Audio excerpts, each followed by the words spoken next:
ADA 30 Idaho. Interview Series. Kelly Buckland, interviewed by Jeremy Maxand. I want to first welcome everyone to Idaho's 30-year anniversary celebration of the ADA. This is one of several interviews in our interview series, and it's great that you can join us today. I'm Jeremy Maxand, the Executive Director of the Living Independence Network Corporation, and I'm excited to be joined today by my friend Kelly Buckland, who is the Executive Director of the National Center on Independent Living.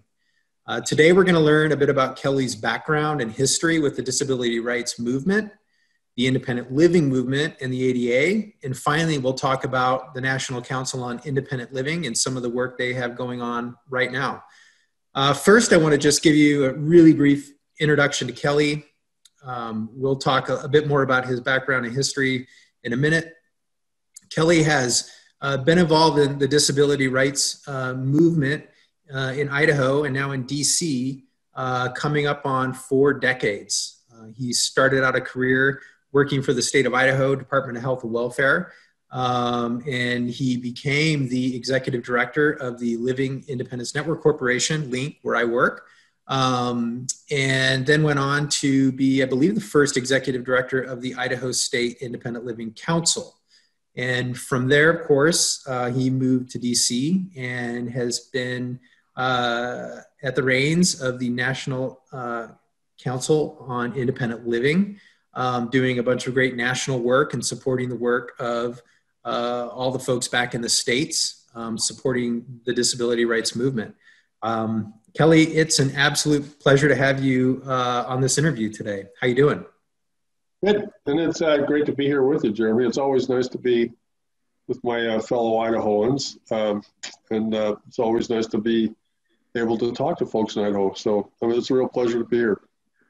And you, of course, have your background, which is the Teton Mountains from the Idaho side, which is just north of where you grew up in the Rexburg area. Is that correct? That's correct. And I don't just have this on for today's interview. This is the background I used on Zoom calls, which seems like I'm on them nonstop all the time. Mm-hmm. But everybody in DC that when they tune in and they see my background, they're all, wow, that's gorgeous, you know? So I have to tell them, yep, that's Idaho. It's a beautiful place. It is beautiful. Well, why don't we start by giving our viewers a little bit more background about you, where you grew up, what that was like, and what led you to the work you're doing today. Okay. Yeah, well, I grew up in Rigby, Idaho. It's kind of in between Rigby and Rexburg, actually, on a potato farm and cattle ranch. And I broke my neck when I was 16 years old, diving into the Snake River by John Holt Bridge, which is in Idaho Falls. It's not. I didn't actually dive off the bridge. I dove off a boat dock next to it. But so that was on July 26, 1970. So as you know, the 30th anniversary of the ADA was signed on July 26, 1990. So it was exactly 20 years after I'd broken my neck. Wow. So I really had an experience of what the world was like 20 years before the ADA and now 30 years post ADA. So, and a little bit more about my background. I went to Boise State University. I graduated high school at Rigby, and then I moved to Boise and went to Boise State University, graduated with a degree in social work, and started working for the Department of Health and Welfare in child protection and youth rehabilitation, which was basically juvenile probations. I did that for about 3 years. Then I moved to Twin Falls and started working as an adult protection worker. And in the WIN program, which was Work Incentives Now, which is basically a program that helped mothers on welfare get back into the workforce. Really enjoyed that job. And then learned about a a scholarship that was available to attend Drake University's master's program in rehab counseling. So I applied for that, got accepted, and went to Drake University in Des Moines, Iowa. And prior to that, I had done some work with the DD Council, and they recruited me to be a member of the DD Council. So I had served on the DD Council, and after graduating from Drake University, the DD Council basically recruited me back to Idaho to go to work for them. So I went to work for the DD Council for about 9 months. I was writing up what they called interestingly enough, the 1990 report, which was focused on reporting on federal and state programs that serve people with disabilities, and essentially just kind of talking about how well they were doing. And at the time I was doing that, the Commission for the Blind got the grant to start up LINC, and some people talked me into applying for that job. And so I became the first director of LINC. And I mean, at the time I got hired, we didn't have office space or employees or anything. So I kind of started up LINC from the ground up. Luckily, I got to know some people who actually knew what independent living was and could coach me on how to be what we should be doing as a center. That was Jean Ann Whitmer, Roger Howard, and some others really kind of helped teach me about independent living. And then I was the director at LINC for 6 years, and then became the director of the State Independent Living Council, and ran the State Independent Living Council for 15 years. Wow. And at the time I was doing that, I was also on the Nickel board. And so for part of the time anyway, I was the Region 10 rep. And then I got elected vice president, then I got elected president, and then they recruited me to be the director. So now I've been the director at Nickel for 11 years. It'll be 12 years in May. That is a long and impressive career. I'm an old man. What, before we get too far ahead, what was it like, 1970, you said you had your injury, and you were living in eastern Idaho in what was definitely a small town or a small rural area, much like what you see in the background, and which is that photo of the Tetons at a barn. What was it like living with that kind of disability in a small rural town in 1970? That was only 2 years after the 1968 Architectural Barriers Act. So, those federal requirements had not even probably kicked in very much. And if they had, they certainly had not reached eastern Idaho. So I'm kind of interested in that contrast between what that was like, that experience then, and then what you thought about over those 20 years about the rise of the disability rights movement, ultimately culminating in the passage of the ADA. Well, it was interesting being in eastern Idaho with a disability, especially one that was that significant. I mean, winters, in eastern Idaho, there's a lot of snow in eastern Idaho in the wintertime, and it gets really cold. And going to school, there wasn't a ramp. There wasn't any ramps into the high school, and I was injured when I was 16, so I was just entering my junior year, right? So I just finished up my sophomore year, and was entering my junior year, and so when I returned, I picked up at my junior year, but there was no ramps. But my fellow students had to basically lift me up the stairs to get me into the school. Mm. And then I had issues with some of the teachers. I mean, they weren't real accepting. The teachers weren't real accepting of people with disabilities into the school. So My mother had to do some pretty significant advocacy on my part to get them to accept me and teach me. I tried to go back to farming.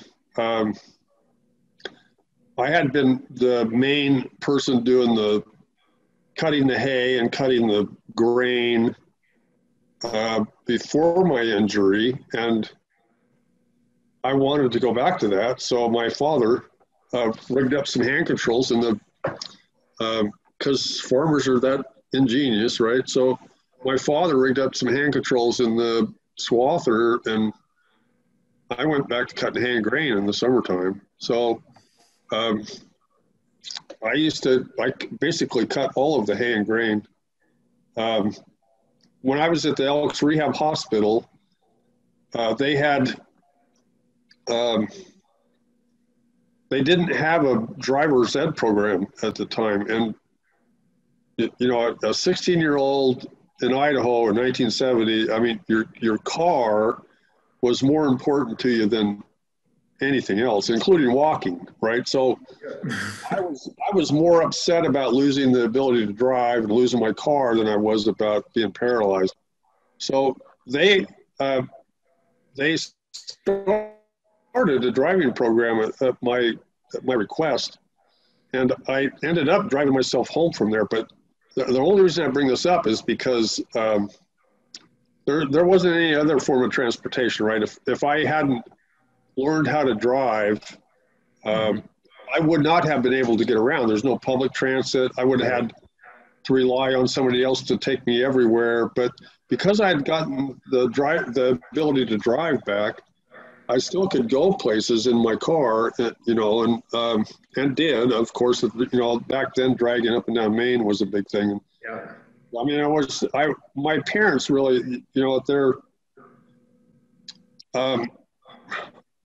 really never treated me any differently. I mean, they helped with what I needed as a person with disability, but their expectations weren't really any different for me. At least they didn't lead me to believe they were any different. So, but while they were in the case where, I mean, I would have ended up being a farmer and just taking over my dad's farm, but they encouraged me to do something else besides that. So that's why I ended up going to school. I was really the first person in my family to graduate from college. And the only reason I did that was because of my disability. So I think my disability really actually gave me a lot of opportunities I wouldn't have had otherwise. Wow. And what kind of car were you driving back then? The 1968 Chevy Impala. So I had a 327 in it, right? And my father had a 69 Chevy Impala Super Sport with a 427 in it. So wow. He was driving the muscle car and I was driving the family car. So what was it like? This is kind of part of the celebration of the ADA's 30th anniversary. And, you were well into disability issues and disability rights, just as somebody experiencing disability, but also as an advocate in the community. What was it like in Idaho as we got closer and closer to the passage of the ADA? I'm sure folks in other states have all kinds of different, but probably common experiences. And I'm really curious what that experience was like in Idaho. Yeah, I think there were some states that had commonalities, but I mean, I'm sure it was much different in California than it was in Idaho. But I mean, there wasn't really any disability accommodations in Idaho whatsoever. Just to give you some examples, like the one at school, they really never made any disability accommodations. Even though I think by that time, I can't remember what they called it back then. It was the precursor to IDEA, the Individuals with Disabilities Education Act. that was in place, but I don't think the schools in Idaho knew about it or probably cared. And when I started school at Boise State wasn't really accessible either. But I picked Boise State because it was the most accessible school in Idaho. Like, it was more accessible than Idaho State or the University of Idaho, because both of those are sort of in towns that are more mountainous. Boise is a little more flat, but the school itself had some real access issues. I mean,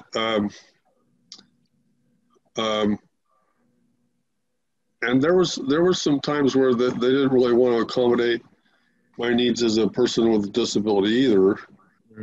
I got kicked out of movie theaters. I got kicked out of restaurants. I got kicked out of bars because they didn't. Well, the movie theaters, I was apparently like a fire hazard, so they did that. But I think they just didn't want me sitting in the aisle. And then the restaurants, I was in the way of the wait staff, right? So they didn't want me in the way, so they'd kick me out of there. The bars were, at least the ones that I was kicked out of, were really blatantly ableist. I mean, they just said, "We don't serve people like you here." I mean, it was that blatant. And back then, you had no recourse. I mean, you couldn't do anything about it because it wasn't illegal. It was perfectly legal to kick you out of someplace because you had a disability. There was no law preventing it. So it was like, now you think about it in the era of the ADA, where that's completely illegal. It was completely the opposite back then.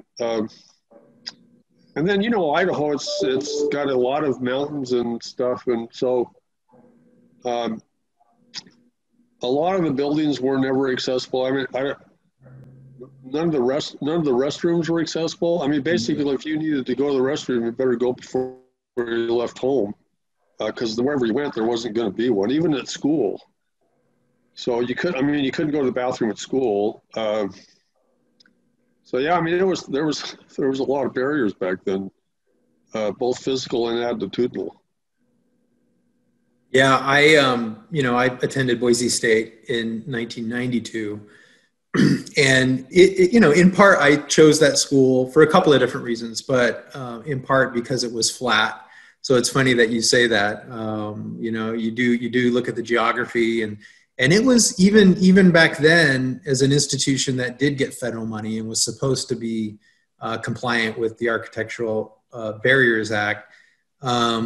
It was the same thing. I mean, it was 2 years after the ADA, and I think the rules had probably maybe been developed at that point, maybe not, but it was not super accessible. Restrooms and access to buildings, and they had offices that didn't have elevators to get up into, and yeah, there was a lot of that still happening for sure.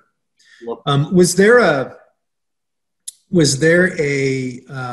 an Idaho movement or group of advocates? How were people in Idaho plugged into the movement to pass the ADA? Yeah, well, and that's how I got involved in the disability rights movement. Was when I was in Burley. I basically had really not wanted to be part of the disability movement. I mean, I wanted to be like as quote unquote normal as possible. Mm-hmm. So the further away from disabled people I could get, probably the better.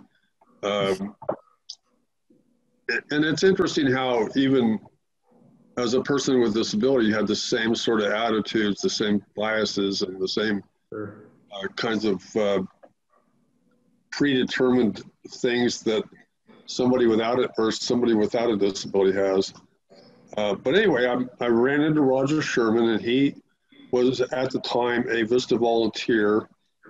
And there was a few in Idaho that were actually trying to start up both an empowerment movement for women on welfare and people in poverty in general, and then trying to also start a movement with people with disabilities. So we had started doing some advocacy issues around the courthouse in Burley, it was inaccessible, and they were holding revenue sharing meetings in there that were supposed to be accessible at that point because 504 was in existence, right? So 504 required anybody getting federal funds had to be accessible, and that included the revenue sharing hearings that they were having in Burley. So we filed a complaint with the federal government to make the courthouse accessible, and eventually it was. But we also got involved in other issues, and we started working on legislation in Boise on, I think it was called the Elderly and Handicapped Voter Accessibility Act.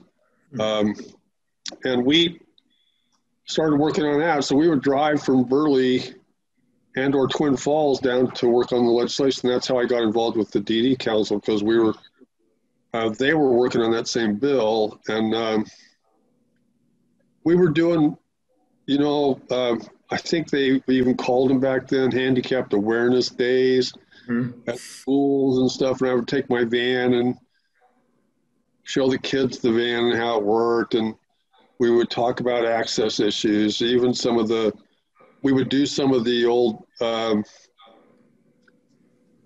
awareness stuff that, when you had people like get in wheelchairs and blindfold themselves, stuff that it is verboten now, but back then it was perfectly accessible. In fact, we think it made an impact at the time, but I mean, different times call for different measures, and that's kind of what was working back then. But that legislative work that we did on the voter accessibility bill was what really got me interested in systemic advocacy kinds of issues, and I really got sucked into that. I mean, I really enjoyed working on legislative stuff. I went into the whole social work thing because I wanted to help people, and legislation allowed you to help a lot of people at the same time. So that's how I really got interested in it. Well, and anytime anyone comes into the orbit of Roger Sherman, you're going to end up getting into, what do they call it? Good trouble. Yep. Yep. So what do you, what was it like as the director during that time of LINC, which is a Center for Independent Living? I think folks watching this probably know or can look that up, but LINC is one of 3 centers for independent living around the state now. And what were some initiatives or projects or successes that you had there that you look back on and are proud of? Well, I loved working at LINC. I mean, the people that worked there, the energy, just the whole mission was, I was new to independent living, and so the whole philosophy of independent living was something that was really not something I'd ever heard of before. I don't think most people had, right? Like, people with disabilities being in control of their own lives and in control of their own service. That was a foreign concept back then. You're supposed to have professionals tell you what to do, and you're just supposed to listen to them and do whatever they said. So this whole thing about being in charge and doing advocacy and all that's that was just getting that center up and running was like a complete success, in my opinion. Because we had the center in Boise, and then we had the satellite office in Twin Falls, eventually got one in Caldwell. But the people and the empowerment and all that stuff was exciting. It was very rewarding. And I think I was in my late 30s when I started there. It was just all really, really a lot of fun. We had some great successes. We started up the taxi script program where the Commission for the Blind eventually shut that down. They said we couldn't spend our Title VII money that way. So we went to the city and got the city to fund it. And because we had this whole constituency built around it, campaign, the personal care services campaign that we ran that was really when I started. We were working on the personal care services program even before I started at Link. And then we got the legislature to fund like an interim committee to study personal care services and come out with a recommendation, right? Because back then there was no community supports whatsoever. I mean, if you wanted to get any assistance, you basically had to go to a nursing home or some other institution. And so the whole personal care services thing was a new and innovative idea. There was a few waivers around the country, but it wasn't really adopted nationwide like it is now. So which the ADA has affected, right? The whole Olmstead decision has made a lot of progress in the area, but we were very successful in that campaign. Roger Sherman was part of that, but we had, and so was Gary Sandusky. I mean, we had signs all over town. We ran it like a campaign. We had signs all over town, like people had yard signs in their yards said, "Tell your legislator to vote yes on PCS." I mean, it was a whole campaign in and of itself, and it was very successful. And it really, not only did it make services available to we went from 200 people receiving personal care services in their home to 2,000 people in the state of Idaho, like at the click of a button. So, I mean, that was a big win, and it really kind of set Link up as an organization that was winning those kind of battles, and along with the other centers, of course. It wasn't just Link. And you know, there's a real close working relationship in Idaho. This is one of the things I actually miss. That is that close working relationship between the P&A, you know, Disability Rights Idaho, the DD Council, the Centers for Independent Living, the University Centers on Excellence, and then the State Independent Living Council. All those organizations really work well together. That's not true nationally. So that's one of the things that Idaho should be very proud of. And it's one of the reasons that we were successful in some of those campaigns is because we all work together on them.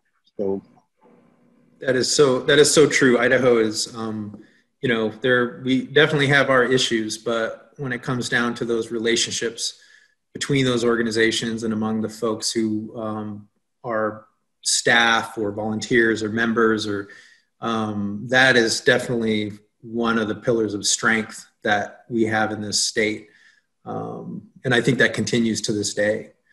That's good to hear, because I mean, there was a real genuine love for each other. I mean, it wasn't just that we worked well together. I mean, we loved each other, and we really cared for each other and took care of each other. And it was sort of like a family. So I'm glad to hear that's still true.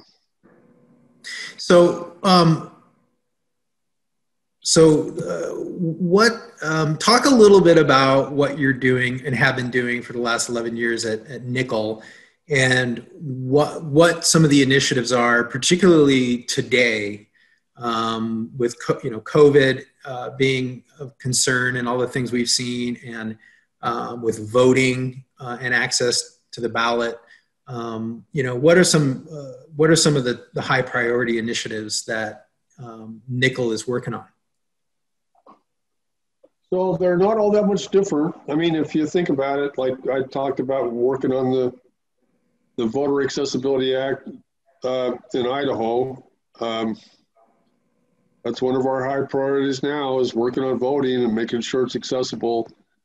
I mean, paper ballots, right? In the era of COVID, there's a big push to vote by mail, and paper ballots simply aren't accessible. There's a whole contingency in the disability movement that paper ballots just aren't going to work for. People who are blind, people who are low vision, people who have motor disabilities like cerebral palsy or quadriplegia, or a whole bunch of reasons that people can't fill out a paper ballot. So in order to fill it out, you'd have to have somebody else do it for you, which is giving away your whole privacy to the vote. So there's a big push on the disability part to make sure that voting is accessible. I voted today.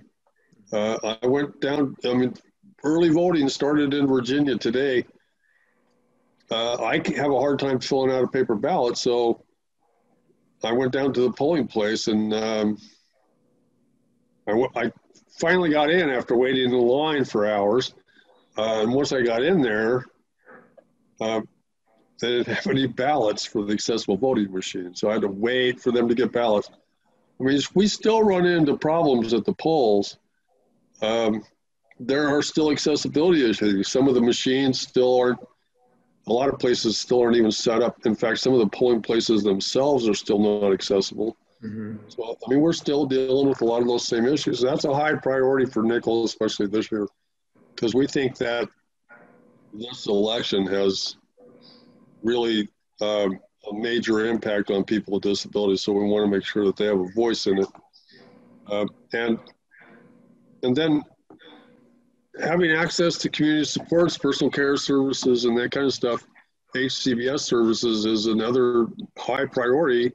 We've been working on it a lot during COVID because, I mean, living in an institution, the whole COVID pandemic has really shown how unsafe those places are. I mean, they've always been unsafe and they've always shortened people's lives. Mm-hmm. But now there's much more awareness about how people die there, right? So you're much safer in your own home. And it kind of flips that whole thing about, well, you need to go to a nursing home or some other institution to be safe. It sort of has flipped that on its head. And so there's been a lot of work around that too. I mean, so in one way, we've made a lot of progress in the last 30 years. And then in another way, we're still working on the same issues after 30 years. So you have to keep it in perspective. I think there really is a need for people to really kind of double down and recommit themselves to the whole disability rights movement and moving forward, because we still have a long way to go. There's a ton of work to still be done. Absolutely. Well, Kelly, did you have one more thing you wanted to add? Well, I just wanted to say one of the successes we had was getting COVID relief money for centers. We got an extra $80 million. That would not have occurred without Nickel. So I'm real proud of that. I'm real proud of Nickel's effort there and the fact that we were able to get money for Centers for Independent Living. That $80 million has made a big difference across the country. Centers have used that for food insecurity, to distribute PPE to people, get people access to internet, access to like devices to access internet. Centers have really done some really cool stuff with that money, and I'm real proud that we were able to help make that happen. That was absolutely, it is still critical. Centers and folks who live independently in the community using home and community-based services.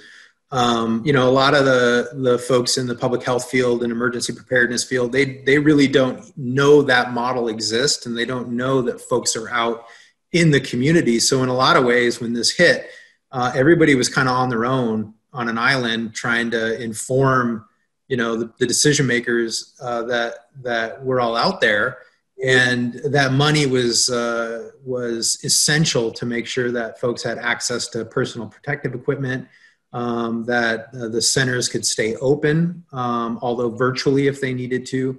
Like you said, food and other consumable medical supplies that were on shorthand. It allowed all the centers across the country to make sure that the folks who were at real high risk and still are could survive. And I think a lot of people owe their health and quite frankly their lives to the fact that we've got advocates out there like you who have that experience and longevity and are in positions like you're in to make sure that we've got our backs covered. There's no doubt about that. So at least from Idaho to DC. Thank you for that work. Well, it was a pleasure. I'm really glad we could make it happen. It was a real success for us this past year. I mean, we've had a lot of things that we've been able to do on a national level that have been successes, but that was one that was solely Nichols and really kind of fun to have been part of. So. Yeah. Well, Kelly, we are about at the end of our time for the interview, and I just want to thank you for taking the time. I know you're busy. There's a lot going on right now, and I think it's great that folks in Idaho can hear directly from you and the work that is going on in your story. You do a great job representing, I know, all the independent living movement in DC, but in particular, making sure that Idaho and rural communities in particular have a voice. And as somebody who has watched up close and from a distance, your evolution in this movement and the work that you've done, all I can say is that there are big shoes to fill. And hopefully, we can do you proud and continue that legacy that you have been involved with for darn near 4 decades now. Well, thank you. And it's been a pleasure being part of this. I'm glad you asked me to be part of it. It's always a pleasure to talk to you, Jeremy. And like I said before, at the beginning of this, it's always a pleasure to talk to my friends in Idaho. So thank you very much for having me. Absolutely. And for our viewers, I want to encourage you to please share this video and remember to use the hashtag ADA30Idaho. And to check out the Facebook page for all the other activities around this 30-year celebration and all the videos and interviews that we'll be posting with other folks like Kelly. And just appreciate you tuning in, and have a great day. Bye, everybody. A word collage in the shape of the United States with the word access highlighted and hashtag thanks to the ADA.